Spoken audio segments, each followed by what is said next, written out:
Hi guys, it's Sam and welcome to the UK Mortgage Centre channel, or if you're new here, hello.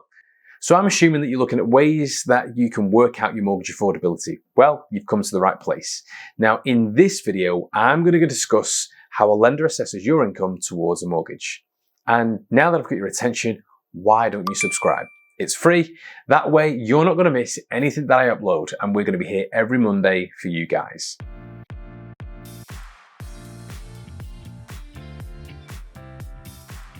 So today's video is all about affordability, more specifically how you can get a rough idea on your overall mortgage borrowing ceiling, as we like to call it. I'm going to be breaking this down into different calculations, but if you want to go ahead and go to the actual example, then we're going to leave the timestamp just here where you can jump on the screen now.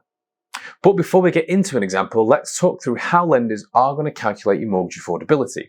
So lenders usually calculate the affordability by these two things. Number one, your gross annual income. Now, this isn't the amount that gets paid directly into your bank account.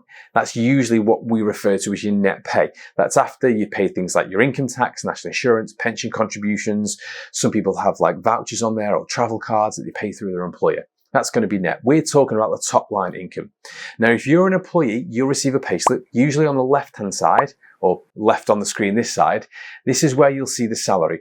This will be the gross salary before you've had any of those deductions taken away.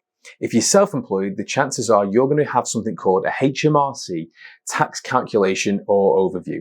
And on the tax calculation, this will display how much you paid, whether that's self-employed, partnership, salary and dividend. There are a few different options. But to the right-hand side of that one, which will be for you on this side of the screen, that's going to be a little bit further down the page, and that'll give you the total gross earnings. Now, if you're employed and receive additional income each month, such as bonus, overtime, commission, shift enhancements, that sort of thing, lenders might consider this too. And this is usually just below where it shows the gross salary that you've received for that month. So let's take the latest 3 pay slips, add all the overtime together and times that by 4. And this will give you a rough idea of the average that a lender could use. But it's important to note some lenders and their criteria can be quite difficult.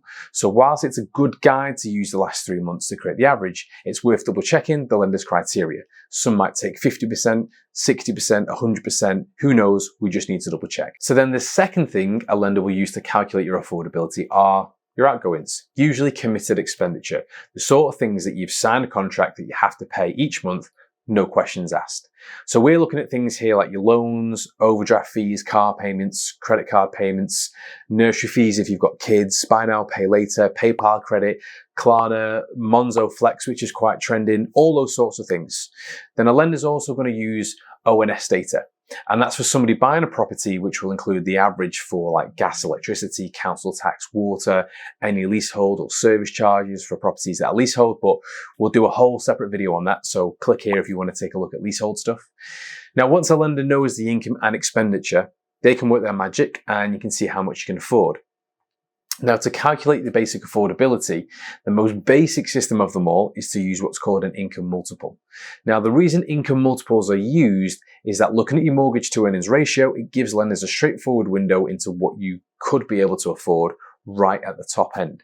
So let's take a little look at that. So in this example, let's say you're applying for a mortgage with your partner. You earn 25 grand a year and your partner earns 35 grand a year. So your joint annual income is around 60,000. Now let's assume you've got little to no credit commitments. Let's try and make this dead straightforward for you. So there's no credit commitments and you're currently living at home.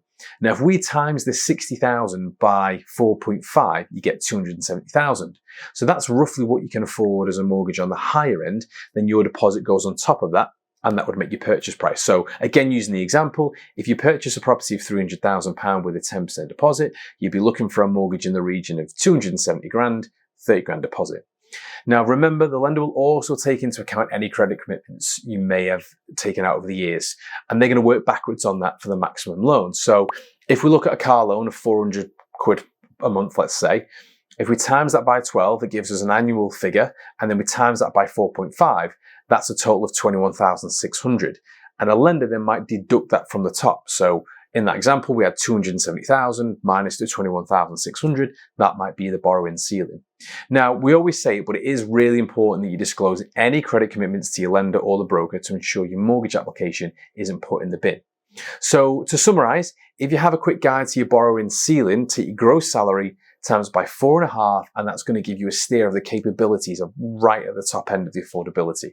But I should also note on here, because the compliance sponge will probably pull me up on it, some lenders might let you lend more or less depending on the internal lending appetite. So for example, we've had lenders in the past where they'll let somebody lend 5 times, maybe 5.5 times, even for professionals, it's up to 6 times in the multiple income. So let's take a note of that.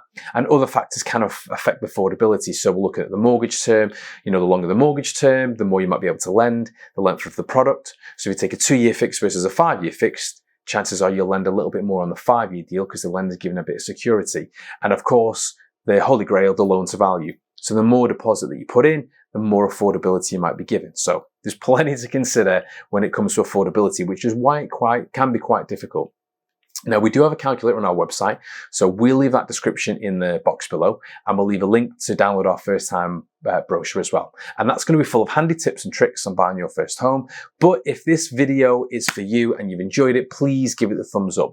We've covered an awful lot off on the affordability. So remember, we've got the expenditure, we've got your gross income, and we need to understand how a lender's going to assess that affordability depending on their individual scorecards, their appetite, all those weird and wonderful things. Check out our website. And if there's anything that I can do to help, drop me a quick call. It's 01925 573 328, and we'll see you next time.